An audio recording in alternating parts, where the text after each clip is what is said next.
So, Jason David Frank isn't someone I respect a lot. He's loud. I understand he has ADD or whatever. There was an attempt for someone to kill him, which was not good.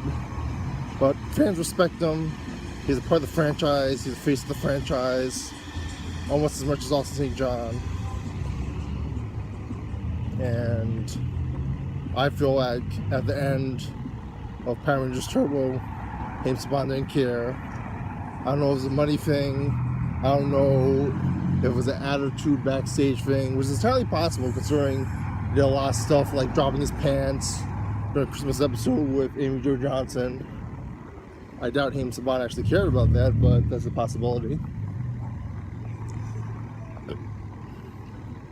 But in any case, it's pretty much evident when you watch the beginning half of Power Rangers Turbo, which I would consider by itself not even a half season, but a full season even, that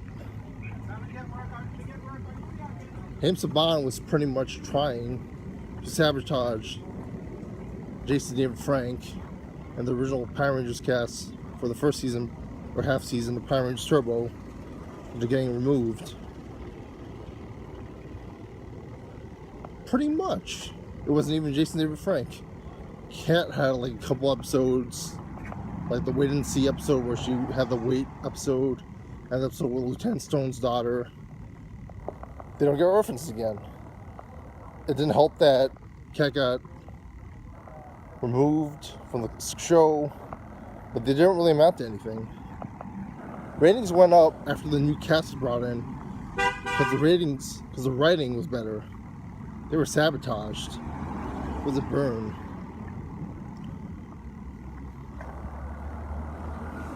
Kat didn't have much to do. Tanya had the radio thing. That was like one episode. Every freaking episode, that first half of the season, had Justin in it. Justin. And he wasn't written as well, which I'll get to it later. He wasn't written well in that first half season. He would have like a go-kart of doom, or a bike of doom, or someone bullying him who doesn't look like the kid should even believe in belong in high school. Like, it was pretty ridiculous. That first half season sucked. It was one of the worst things ever by Power Rangers, and it's pretty much just as bad as the peace conference thing in the first season in the second season of Mighty Morphin, except they didn't actually write them off and fire them before they got them off the show. Like, they offered to pay them until they got rid of them off the show. Smart move.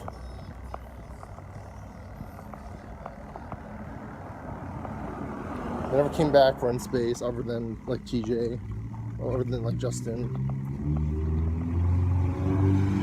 It was really bad. Divatox doesn't have much to do in the show. Algar isn't as funny. He's grown-worthy. I always found him annoying, but he gets funnier in the second half of the season.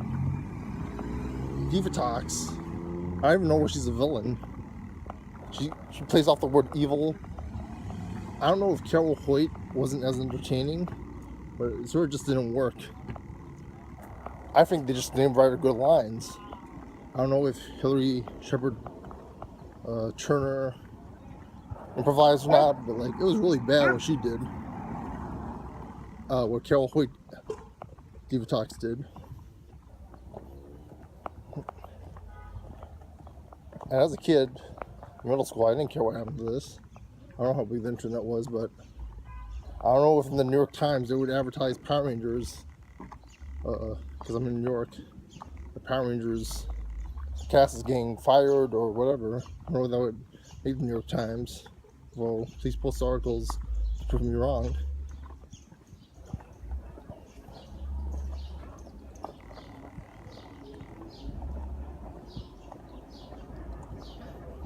They had a lot of opportunities. They could have made Tommy like what he did the first two seasons, Mighty Morphin. Sixth Ranger, Save the Day, etc. He could do the martial arts, he was cool, etc. They could have had him do some better writing. Zio, he had great writing. Kat had great writing. Tiny had great writing. That kid wanted to cheat off her in that season of Zio. I don't know where he was.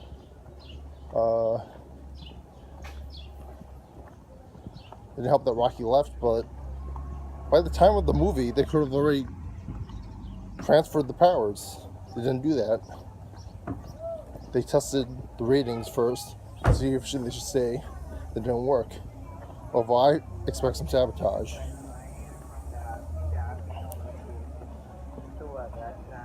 That first half of Turbo was very embarrassing, and it's probably why everybody hates Turbo.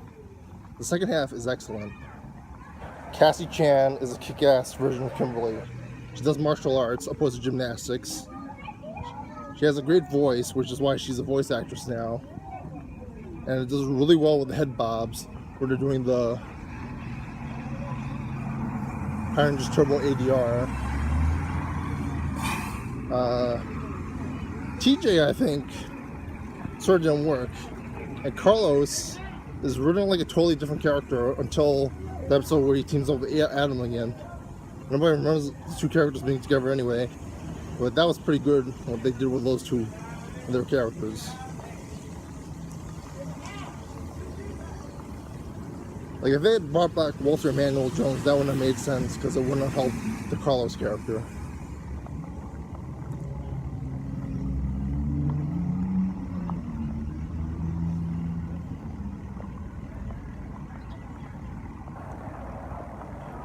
Carlos's character, he wasn't bad for some odd reason. He goes on dates with Tracy Lynn Cruz, probably because there was some backstage stuff. They didn't even have to live up that in space. But they retconned that out a little bit after a while. You don't see her, Tracy Lynn Cruz, in Forever Red. There's some positive space too, but let's just get the Turbo.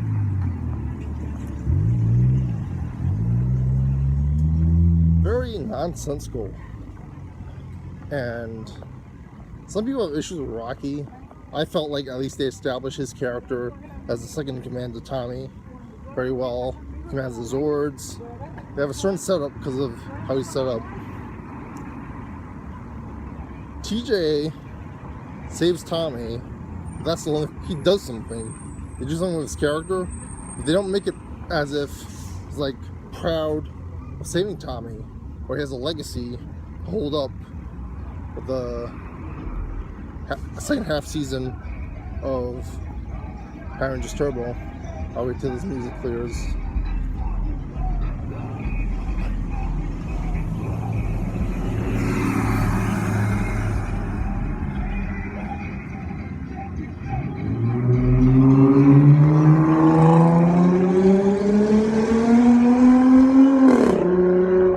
Power Rangers Turbo.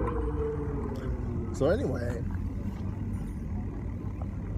they have the whole Tommy driving a car thing, but that doesn't do anything with his character. That has to do with the theme of the powers, which sort of works. So I'll probably stop talking a little bit until I pass this car. Power Rangers Turbo again.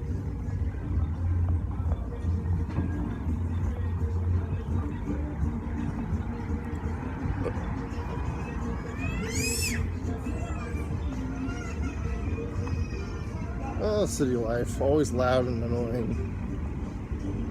Not like the suburbs of Angel Grove.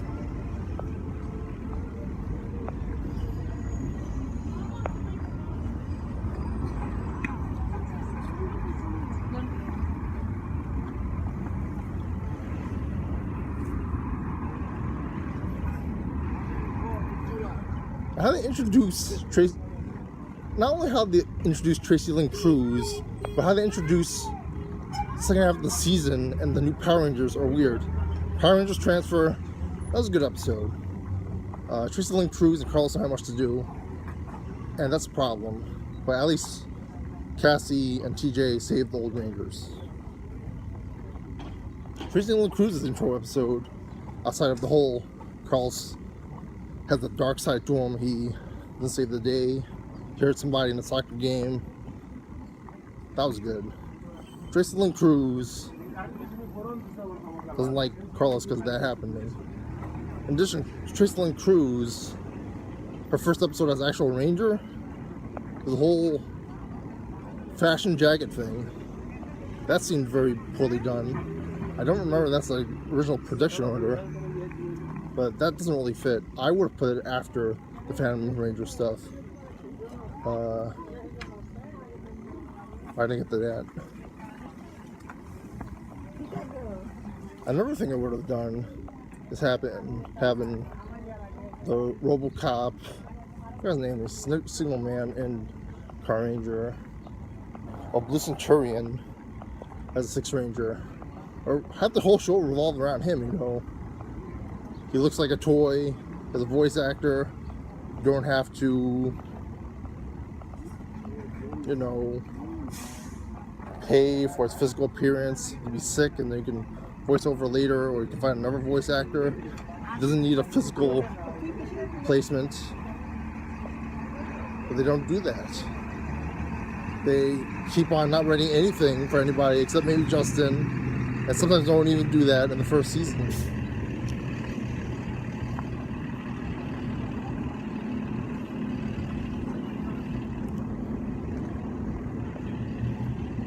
I hear criticism for Wikipedia, he's goofy, but I don't know, I thought it was cool. He was done better than Robo Knight. Robo Knight could have been like a Blue Centurion-like character, like the Gray Centurion, the Red Centurion. They don't do that. Police officers, SPD, that worked. Can't wait for this train to leave.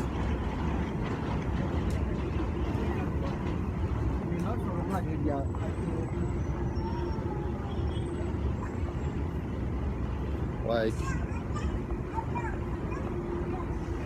there's not lots of opportunities. The Phantom Ranger was a very good arc and pretty much shaved the show, I'm guessing. They say the ratings went up after the second half. I believe it, even though I don't have evidence of it. Yeah, the Phantom Ranger was probably what did it. He was the new Tommy.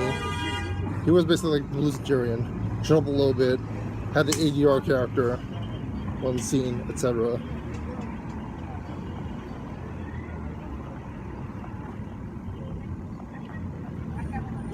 He has a romance with a Pink Ranger. He's a Six Ranger. Shows up sporadically. You don't see him.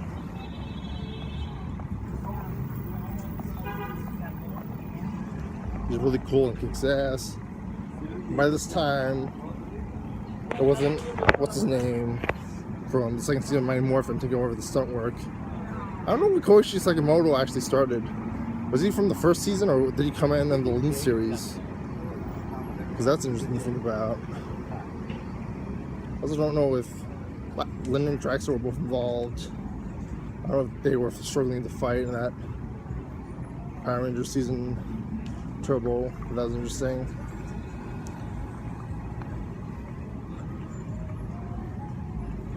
And there was sort of like a shift in control in the series. I wouldn't say this is Zordon era. I'd say there was a Tommy era even.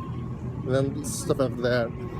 The camp Tommy era, or the teen or adult, teen or college stuff. And then there's the Lin adult stuff. I think they might have done one like Lightspeed or something. We don't know how far they would have went with that. That's pretty much all I have to say. I think I got up to everything. I'm gonna watch the rest of stuff after Phantom Ranger and see where it goes. I remember Chasing Space being great. I'm very impressed with the second half of the season. I really hope it's up for the rest. Maybe I'll watch the rest of In Space after next year for that 15-year anniversary or whatever it is. And then I'm going to probably gonna do Magic Ranger soon, because in case you've seen my video, Mystic Force did really good in India with my videos, so I'm going to try and do that. I'm going to do Magic Ranger, the Mystic Force original footage, Magic Ranger footage, and hopefully that'll get like 1,000 views per video, like Mystic Force. And I'll see how that'll do. I'll see you guys later. Bye.